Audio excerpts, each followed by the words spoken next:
Core committee, সেখানে আপনারা জানেন যে বিভিন্ন দপ্তরের সচিব সহ মন্ত্রী পর্যায় সহ প্রায় 50 জনের মতো রাষ্ট্রের শীর্ষস্থানীয় কর্তা ব্যক্তি থাকেন। তো সেখান থেকে আমাদেরকে সবসময় চাপ দেওয়া হচ্ছে যে পার পার্সন সিম নাম্বার 5-এ নিয়ে আসার জন্য। তো বিটিআরসি এই মুহূর্তে পার পার্সন 10-এ আনার একটা কর্মসূচি হাতে নিয়েছে। এটা আমরা দ্রুতই করব।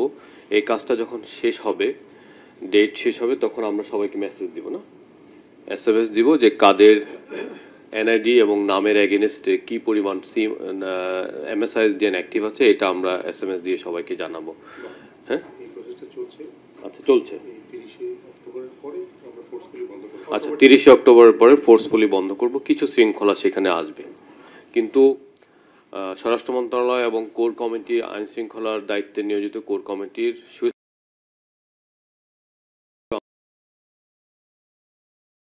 আমাদের মূল জিনিসটা হচ্ছে অ্যাড্রেস ভেরিফিকেশন যদি করতে পারি তাহলে ট্র্যাকিং এবং ট্রেসিংটা সহজ হবে। 5-এ নামানো সোশ্যাল কনটেক্সটে একটু ডিফিকাল্ট আমাদের জন্য, কারণ আমাদের ছেলে মেয়েরা সাধারণত তারা নিজেরা সিম কিনে না, তারা তাদের বাবা মাকে দিয়ে কিনে, অধিকাংশ মা তার বাবাকে দিয়ে কিনে, কাজের যে লোকজন থাকে তারাও কিনে। তো এই বিভিন্ন বিষয় নিয়ে আলোচনা চলছে, তবে আমাদের উপর অনেক চাপ আছে স্বরাষ্ট্র মন্ত্রণালয় থেকে। ওখান থেকে সুস্পষ্টভাবে বলা হচ্ছে যে এই কারণে ওনারা বিভিন্ন অপরাধ নিয়ন্ত্রণ করতে পারছেন না। তো আমরা সেটা অ্যাক্টিভলি বিবেচনা করছি। আপাতত আমরা 10 ইমপ্লিমেন্ট করব, 10টা সিম পার পার্সন। তারপরে 5টা সিমের বিষয়ে আমরা নভেম্বর 30-এর পরে সিদ্ধান্তটা আমরা আবার পুনর্যাচাই করব। এখানে বিভিন্ন জায়গায় সিডিআর পাওয়া যায়, এটা সত্য। সিডিআর পাওয়া যায়, জাতীয় পরিচয়পত্রের তথ্য, বিন, টিন, এমনকি ফাইন্যান্সিয়াল ট্রানজ্যাকশনের রেকর্ড সবকিছু পাওয়া যায়। তো সেজন্য আমরা কিছু অপারেশন হাতে নিয়েছি, ডিবির সহযোগিতা, সিআইডি সহযোগিতায়। কিছু লোকজনকে ইতিমধ্যে ধরা হয়েছে, কিছু শেয়ার করব আপনাদের সাথে। তো এর বাইরে যে আমাদের যে ডিরেক্টর সাহেব বললেন যে বিকাশের অ্যাপ নকল করেছে, এগুলো সত্য। তো এখন এই সব সত্যের একটা বিন্দু হচ্ছে যে আমাদের যে সিটিজেন ডেটাবেসটা, এটা ডার্ক ওয়েবে পাওয়া যাচ্ছে এবং এটা নিখুঁত ডেটাবেস। এই ডেটাবেসকে দিয়ে নকল এনআইডি কার্ড তৈরি করা যায়, প্রপার্টি ট্রান্সফার করা যায় এবং যে কোনো ধরনের অথেন্টিকেশন, ডিজিটাল অথেন্টিকেশন সম্পন্ন করা যায়। তো এই ঝুঁকিটাকে আমলে নিয়ে উনি যেটা প্রত্যেকটা ঘটনা সত্য, এবং আমরা দীর্ঘদিন ধরে আমাদের কাছে এরকম অনেক অ্যানালাইসিস রিপোর্ট আছে এবং সলিড রিপোর্ট আছে যে কারা কারা বিক্রি করে। আমরা প্রথমে আইন শৃঙ্খলা বাহিনীকে দিয়ে তাদেরকে ট্রেসিং ট্র্যাক করার চেষ্টা করছিলাম, কিন্তু সমস্যা হচ্ছে একটা বন্ধ করে দিলে অন্যটা ওপেন হয়ে যায়। তো সেই জন্য আমরা এখন এই বন্ধ করার জিনিসটা আপাতত স্থগিত রেখেছি, আমরা ওই চক্রটাকে ধরতে যাচ্ছি আর কি। হ্যাঁ, আর দ্বিতীয় জিনিস, আমরা যখন এমএফএস এবং এমএনওদের কাছে আসব, সেখানে আমার একটা অনুরোধ থাকবে আপনাদের প্রতি যে ট্রাফিক ক্লাসিফায়ারের যদি আপনি প্রপার এনফোর্সমেন্ট করতে পারেন, তখন আপনারা যেটা করতে পারবেন যে ধরেন কোনো একটা অ্যাপ বন্ধ করতে পারছেন না, কিন্তু ওই অ্যাপে আপনি কিন্তু লেটেন্সি ইনজেক্ট করে সেই অ্যাপটাকে স্লো করে দিতে পারেন। বা ভিপিএন ব্যবহার করছে, ভিপিএন ব্যবহার করে পর্ন দেখছে বা গেমিং করছে বা বেটিং সাইট ব্যবহার করছে, সেক্ষেত্রে আপনি কিন্তু ওই ভিপিএনটাকে স্লো করে দিতে পারেন। হ্যাঁ, এটা কিন্তু মোটামুটি অ্যাভেলেবল টেকনোলজি, যে আপনি লেটেন্সি অ্যাড করে এটা বন্ধ করে দিতে পারেন, আপনি ব্লক করতে না পারলেও। তো সেজন্য এই সক্ষমতাগুলো আপনাদের কাছ থেকে আমরা চাই। আমরা কিভাবে হেল্প করতে পারি, আমাদের কি ডিপ্লয়মেন্ট দরকার, সেটাও আপনারা জানাবেন, কিন্তু আমাদেরকে সবাইকে এখানে অ্যাক্টিভ হতে হবে, মানে নাহলে আমরা পারবো না। আসলে ডিজিটাল ইকোনমির জন্য অনলাইন দরকার, আবার অনলাইন নিরাপদ না হলে ডিজিটাল ইকোনমির আসলে কোনো উপকার হবে না আর কি। হ্যাঁ, সো বাকি কথাগুলো আমরা পরে আলাপ করব। কেওয়াইসির বিষয়ে একটা কথা বলি, যে কোর কমিটির কাছে, কোর কমিটি আমাদেরকে রিকোয়েস্ট করেছে এমএফএস এবং সিমের সবার কেওয়াইসি নতুন করে নিতে। এটা লাস্ট কোর কমিটিতে বলে দিচ্ছে তারা। এখন বুঝতে পারছেন এটা কতটা ঝুঁকিপূর্ণ, কত ম্যাসিভ কাজ। হ্যাঁ, আমরা তো এটা তাদেরকে বুঝাতে পারতেছি না। এইভাবে বলা হয়েছে যে আপনাদের এসবের কারণে আমাদের হচ্ছে, আমাদের অপরাধ নিয়ন্ত্রণের সক্ষমতা কমে যাচ্ছে। হ্যাঁ, এখন তাইলে একটা কাজ করেন, আমি এমএফএস যারা আছেন, বিশেষ করে নগদ এবং বিকাশের সাথে কয়েকদিন ধরে আমাদের যে এঙ্গেজমেন্ট, এই এঙ্গেজমেন্টে আমরা নগদ দিয়ে শুরু করেছিলাম, তারপরে বিকাশের সাথে এঙ্গেজড হয়েছি। সেখানে আমরা বলছি যে যারা ফল্টি ইকেওয়াইসি আছে আপনারা তাদেরকে নোটিশ দেন, নোটিশ দিয়ে একটা পর্যায়ে ফল্টি অসম্পূর্ণ ইকেওয়াইসি গুলো ব্লক করার পথে হাঁটতে হবে আমাদেরকে, ঠিক আছে। এবং একই সাথে সিম রেজিস্ট্রেশন, সিমের ক্ষেত্রেও যারা ফেক সিম রেজিস্ট্রেশনে যাদের ফেক ইকেওয়াইসি আছে সেগুলো ব্লক করার দিকে আমাদেরকে হাঁটতে হবে। হ্যাঁ, আসলে একটা উন্নত দেশে কিন্তু একজন একটা সিমই ব্যবহার করে, দ্বিতীয় সিম কিনতে হলে তাকে কিন্তু আগেরটার ব্যাখ্যা দিতে হয়, আগেরটা বন্ধ করতে হয় বা আগেরটার পুরো ডেটা দিতে হয় আর কি। হ্যাঁ, কারণ দর্শাতে হয় যে কেন একটা সিম। এভাবে ব্যাংক অ্যাকাউন্ট একটাই থাকে, তো আমরা ওখানে যেতে পারবো না, কিন্তু আমাদেরকে এই যে তারা এগুলো ইমপ্লিমেন্ট করেছে এর কারণগুলো উপলব্ধি করতে হবে আর কি। তো সেজন্য মানে এটা আমরা কন্ট্রোল করছি না, আমরা ডিরেকশন দিচ্ছি না যে আমরা কিন্তু যুদ্ধ করছি কোর কমিটির সাথে। আমি নিজে বলছি যে না, 10টা সিম বাস্তবায়ন করা সম্ভব না আমাদের পক্ষে, কিন্তু মানে পরিস্থিতিটা এমন যে যখন 50টা মন্ত্রণালয় একসাথে বসে তখন আপনি আসলে আপনাকে ডিফেন্ড করতে পারবেন না, কারণ অপরাধ হচ্ছে এবং অপরাধ নিয়ন্ত্রণের জন্য উদ্যোগ নিতে হবে। তো সেজন্য আপনারা এই বিষয়গুলো নিয়ে কি ভাবছেন, কি করবেন, এই টাইপের একটা কমিউনিকেশন আমাদেরকে করেন। আর আজকে ফুল কমিউনিকেশনটা লাগবে না, আপনারা আজকে মেসেজটা নিয়ে যান। আমরা এই মিটিংটা 2 সপ্তাহের মধ্যে আবার করব। হ্যাঁ, আবার করব। আমি আমাদের এনএসআই ডিরেক্টরের কাছ থেকে শুনতে চাচ্ছি। আসসালামু আলাইকুম স্যার, ধন্যবাদ। তাদের সাথে দেশের বাইরে থেকেও একটা গ্রুপ তাদের সাথে কানেক্ট হয়ে কাজগুলো করছে। এর মধ্যে একটা বড় অংশ হচ্ছে দুবাই ভিত্তিক আর একটা হচ্ছে মালয়েশিয়া ভিত্তিক। এবং আমরা যেটা দেখেছি যে এখানে বাংলা জেল এবং জরিমানা সেটাকে ইমপ্লিমেন্ট করা দরকার। যেগুলা এর আগে ডিজিএফআই থেকে ডাইরেক্টর স্যার বললেন, অলমোস্ট সিমিলার চ্যালেঞ্জগুলো আমরা পাচ্ছি। আমরা একটা পর্যায়ে পর্যন্ত গিয়ে আটকে যাচ্ছি, তাদেরকে এক্সাক্ট আইপি থেকে আমরা এক্সাক্ট লোকেশন বা এক্সাক্ট নাম্বারটা বের করতে পারছি। আমরা যারা এটা সার্ভিস প্রোভাইডার অর্থাৎ আইএজি বা এখন আইএজির পরিবর্তে যদি আইএসপি গুলো হয় এবং মোবাইল অপারেটর, এই দুইটা গ্রুপকে যদি এটাকে এনফোর্স করা যায় যে একটা ওই যে দুবাইয়ের কল সেন্টারের বিষয়টা কিন্তু এটা আছে। হ্যাঁ, ওই যে ইএমএলএম যারা করে তারা ওখান থেকে পরিচালনা করতে, সেক্ষেত্রে মোবাইল কোম্পানিগুলো ওই যে এ নাম্বার অ্যানালাইসিস করে এটিং নাম্বারটা দিতে হবে, যে যে কোন প্যাটার্নের নাম্বারটা আছে সেটা যদি আইডেন্টিফাই করে দেন তাহলে ওনারা এই নাম্বার অ্যানালাইসিসে ওটা ব্লক করার একটা উদ্যোগ নিতে পারে, মানে একটা অ্যাটলিস্ট পাইলটটা শুরু করা যেতে পারে।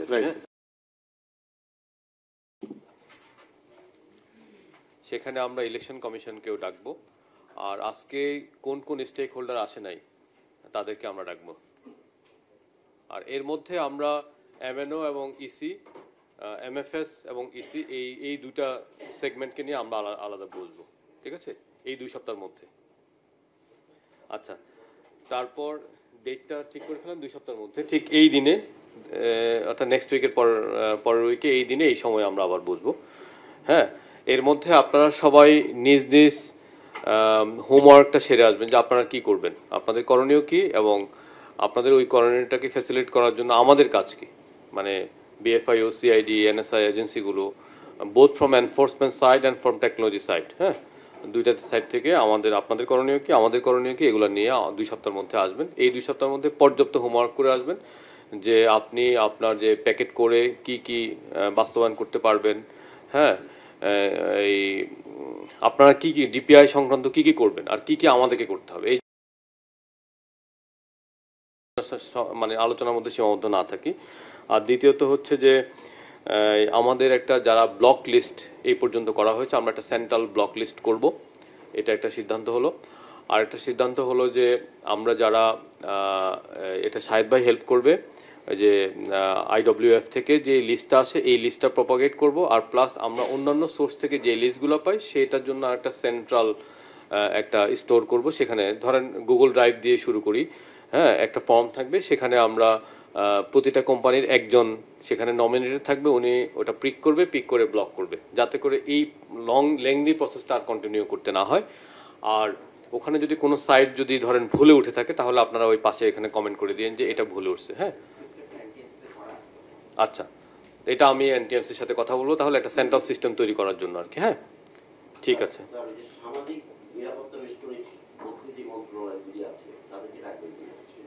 না না, এটা পরে পরে পরে তখন এই ফোকাসটা চেঞ্জ হয়ে যাবে, ফোকাসটা ডাইভার্ট হয়ে যাবে। হ্যাঁ, আমরা যারা টেকনোলজি নিয়ে কাজ করি হ্যাঁ, সিটিজেন ডেটাবেস, ফাইন্যান্সিয়াল এবং টেকনোলজি বোথ নিয়ে কাজ করে আমরা আগে বসে একটা সিদ্ধান্ত আসি, তারপরে আমাদের দৌড় যেখানে শেষ হবে সেখানে আমরা তাদের হেল্প নিব, অ্যাওয়ারনেস অ্যান্ড আদার্স। মূল বিষয়টা হচ্ছে অ্যাক্টিভ মেকানিজমকে চলতে দিয়ে আনলিমিটেড অ্যাওয়ারনেস করে কোনো লাভ হবে না। সো অ্যাক্টিভ ইনটিউশনটা সেটা আমরা বন্ধ করি আগে, বন্ধ করার পরে তারপর আমরা অ্যাওয়ারনেসে যাব। হ্যাঁ, অ্যাওয়ারনেস নিয়ে অনেকেই বলেছেন গুরুত্বপূর্ণ। আমি অ্যাওয়ারনেস কনটেক্সটে বলি নাই। হ্যাঁ। 153টা যে আমার সেফটি নেটের প্রোগ্রাম আছে, এই হ্যাঁ। প্রোগ্রামগুলো বিভিন্ন মিনিস্ট্রির মাধ্যমে করা হয়। হ্যাঁ, ঠিক আছে। করা হয় এমএফএস এর মধ্যে দিয়ে। ফলে ঠিক আছে, কিন্তু আগে এমএফএস এর মেইন স্টেক হোল্ডারদের সাথে তো আমরা বসছি, ঠিক আছে? মোবাইল অপারেটরদের মেইন স্টেক হোল্ডারদের সাথে বিটিআরসি আছে, বিএফআইও আছে, আমাদের হেল্প করার জন্য আমাদের এজেন্সিগুলো এলইএ আছে। হ্যাঁ, তো আমরা আগে আমাদের করণীয় ঠিক করার পরে যেখানে আমাদের তাদের হেল্প দরকার আমরা সেখানে যাব, ঠিক আছে? তো নেক্সট মিটিং এ ইসি আসবে, আর 4th November is the appropriate date. আচ্ছা 4th নভেম্বর, ঠিক আছে, আবার এই মিটিংটা হবে। আর বিটিআরসি যে সার্ভারটার কথা বলা হয়েছে একই থাকবে।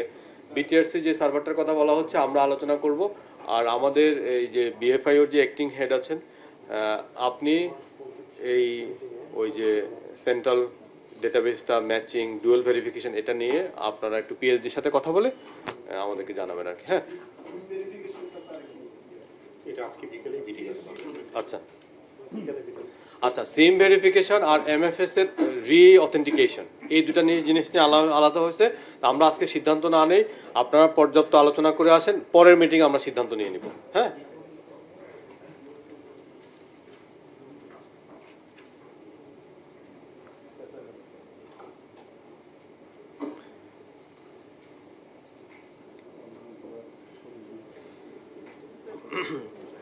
আচ্ছা, ওই টেকনোলজিক্যাল কোঅর্ডিনেশনের দিক থেকে আমার মনে হয় এনটিএমসি করুক না, কারণ দিন শেষে আমরা তো we are highly dependent on you.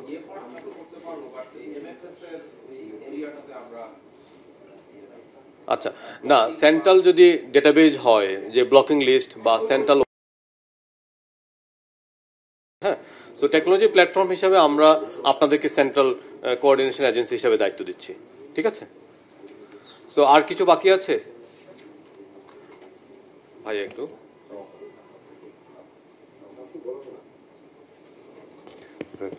Thank you very much. বিটিআরসির এখানে প্রাইমারি রোল হচ্ছে টু শোল্ডার রেসপন্সিবিলিটি এবং অপবাদ নেয়া, এটা হচ্ছে কাজ। কারণ কোর্ট থেকেও আমাদেরকে চিঠি পাঠায় অনলাইন জুয়া বন্ধ হলো না কেন, forgetting that we are just regulator. আমরা এই আদেশটা শুধু পাস করে দিই, আপনারা যারা কাজ করেন তাদের উপর ডিপেন্ড করে। আমি দুইটা পার্সপেক্টিভের কথা বলতে চাই, আমি অ্যাড করতে চাই। I think this are relevant, এটা আমার পার্সোনাল অবজারভেশন, আপনারা মিলিয়ে দেখেন আপনাদের সাথে মিলে কিনা। প্রথম কথা হচ্ছে, ক্রিমিনালের সংখ্যা সাধারণ মানুষের তুলনায় নগণ্য, অত্যন্ত কম। ফিজিক্যাল ওয়ার্ল্ডে ক্রিমিনাল আইডেন্টিফিকেশন সহজ, এবং এই আইডেন্টিফিকেশনের জন্য সাধারণ মানুষকে অনেক কষ্ট দিতে হয় না। ফর এক্সাম্পল, আমার এই বিল্ডিংয়ে কেউ মেশিন গান কামান নিয়ে ঢুকছে কিনা এটা দেখার জন্য একটা সিসিটিভি যথেষ্ট, I don't have to check everybody. কিন্তু কেউ ভিতরে করে বমটম নিয়ে আসছে কিনা ওই জন্য একটা আর্চওয়ের মধ্যে দিয়ে যেতে হয়। সো সব মানুষকে এই সাধারণ একটু ভোগান্তি পোহাতে হয়। This problem is manifold online. Cyber স্পেসে আমরা যখন আসি, সিন্স আইডেন্টিফিকেশন, এই ক্রাইম বন্ধ করতে গেলে যে এফোর্টগুলি নিতে হবে, common people will suffer.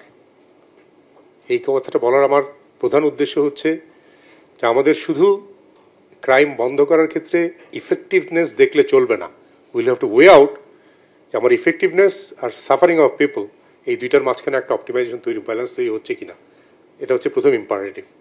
Second imperative হচ্ছে, I M A military person but A technocrat person. আমি এমন একটা বাউন্ডারিতে বসে আছি যেখান থেকে আমি ডিস্টিংক্টলি দেখতে পাই যারা সিকিউরিটি নিয়ে কাজ করেন এবং যারা টেকনোলজি নিয়ে কাজ করেন, এদের মাঝখানে একটা বিশাল gap of understanding, perspective gap আছে।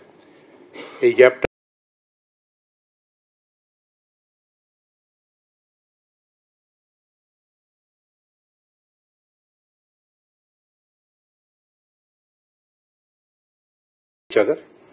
তখন একজন আরেকজনের কথা উড়ায় দিবেন না। আমি যদি আমাদের এক্সাম্পল থেকে বলি, আমরা যখন, আমি এই এক্সাম্পল অনেককে দিই, আমরা যখন 3G লঞ্চ করেছিলাম, আমাদের ল এনফোর্সমেন্ট এজেন্সিরা চিঠি দিয়ে লিখেছিল। এই চিঠি আমার কাছে এখনও প্রিজার্ভ করা আছে, যে এটা হিসাবে, রেলিক হিসাবে। ওনারা বলেছিলেন 3G লঞ্চ করেন না, বিকজ আমাদের মনিটরিং ক্যাপাবিলিটি নাই। I being a military person, I understand how genuine the concern is.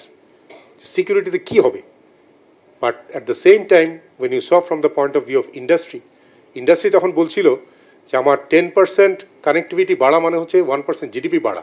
You think of the economic empowerment. So industry থেকে তখন মনে হয় যে এলিয়েদের এটা হাস্যকর একটা কথা। What I am trying to say is,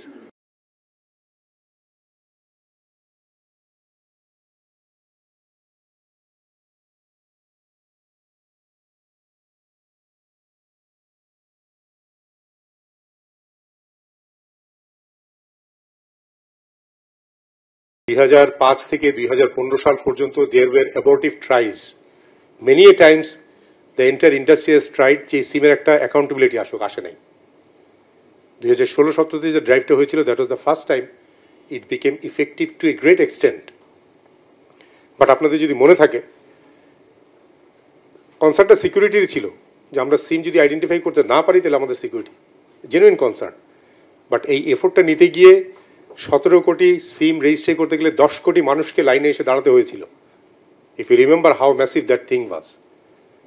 তখনও বিটিআরসিটা করেছে। I was the chief coordinator দিয়ে। ওই সময় প্রথমে 20টা সিমের করা হলো, 20টা লিমিট করা হলো। There were reasons why it was done. আমরা যদি হঠাৎ করে বলি একজন মানুষের একটা সিমের বেশি কেন লাগবে, that's a very naive view. এটা ওয়ান সাইডেড ভিউ হয়। We are not trying to get to other places. 20টা থেকে আস্তে আস্তে আমাদের মাননীয় বিশেষজ্ঞরাও বলেছেন বিদেশে একটা আছে, 2টা আছে, আমরা will have to get there. But why we can't do it overnight, that will have to understand. 20টা থেকে প্রথমে আসলো হচ্ছে 15টায়। এই একটা ধাপ কমাতে গিয়ে it took at least 6 months, because it has a huge, মানে এর পিছনের মেকানিজমটা হিউজ, মানুষের সাফারিংটা হিউজ। সেকেন্ড স্টেপে এখন আমরা একটা প্রসেসের এক্স্যাক্টলি মাঝখানে আছি। আমার 6 মাস লাগবে, this the 3rd month running. I will need more 3 months 15টা থেকে 10টাতে নিয়ে আসা। এটা যে 5টায় যাবে না সেটা আমি বলছি না, বাট আমি বলছি ওয়েন উই এরকম স্ট্রং ল্যাঙ্গুয়েজে যখন কথা বলি যে 5টার বেশি অযৌক্তিক, প্রবলেমটা কোথায় হয়? প্রবলেমটা হচ্ছে you are shedding of your responsibility কোত্থেকে। কারণ হচ্ছে আমরা চিন্তা করছি না যদি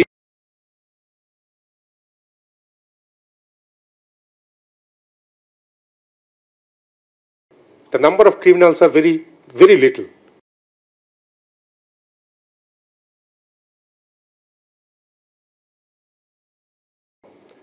এই স্মল নাম্বারটা কমে যাবে না। এখন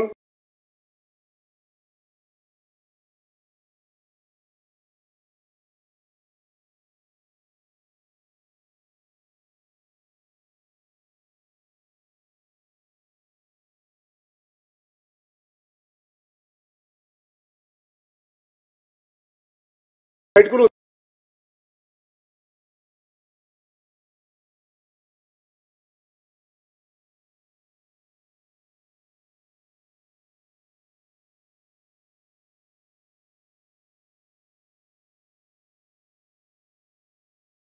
সাথে বলতে পারি এখন যে ফ্রডগুলি হচ্ছে সিম নিয়ে, this is not technological problem, this is human error problem.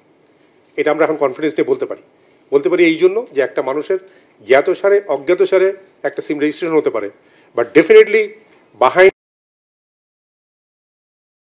each SIM there is a genuine number that is there. So তাইলে বাজারে যে বিক্রি হচ্ছে সিমগুলো, প্রি অ্যাক্টিভেটেড সিম যেগুলো বিক্রি করছে, this is a human error, এটাকে ধরতে হবে। BTRC is not a policing role. This is where we need আপনাদের, আমরা যদি সিমের সংখ্যা 2টাতেও নামায় নিয়ে আসি, স্টিল দিস উইল কন্টিনিউ। আমি বলছি না যে সিমের সংখ্যা বাড়ানো থাকা উচিত, সিমের সংখ্যা নামাতে হবে, গ্র্যাজুয়ালি নামাতে হবে, বাট পাশাপাশি those supports we need and strongly need. এই জায়গাটায় আমাদের একটা টিম ওয়ার্ক দরকার। এইখানেও আপনার এক্সাম্পল দেখলেন, এমএনওরা যখন দেখে একরকম ওরা মনে করে এটা তো এমএফএস এর এই প্রবলেমটা শেষ করলেই হয়ে যাবে, বাট এমএফএস দেখা যাচ্ছে এমএনওর এটা করলে হয়ে যাবে। সো এই যে মিউচুয়াল ডায়নামিক্স বোঝা, অন টপ অফ দ্যাট আমাদের মাননীয় বিশেষ সহকারী যেটা হিন্ট করেছিলেন, খুব শীঘ্রই হয়তো ঘোষণা আসবে, ওই যে এনআইআর এর যে সিস্টেম করার আমরা চেষ্টা করেছিলাম, এখানে সাইফ সাহেবও বলেছেন যে একটা সিম ফেলে দিতে পারে, এটা লেস কস্টলি, বাট একটা মোবাইল সেট ফেলে দেওয়া যাবে না। এনআইআরটা করলে যেটা হবে, ইভেন একটা মোবাইল মধ্যে যে এক্সিস্টিং সিমটা আছে, এই সিমটাও যদি চেঞ্জ করে, হি উইল নিড এ রি-রেজিস্ট্রেশন।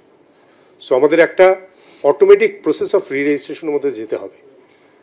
এই আলোচনার মধ্যে থেকে আমার কাছে সবচেয়ে ইফেক্টিভ যে জিনিসটা আসছে, একটা হচ্ছে কমিউনিকেশনের ক্ষেত্রে, এই যে আমি এখন যেটা বললাম যে একটা রেগুলার রি-রেজিস্ট্রেশন, রি-ভেরিফিকেশনের মধ্যে দিয়ে যদি যায়, এটা একটা অটোমেটিক্যালি পিউরিফাই হতে থাকবে।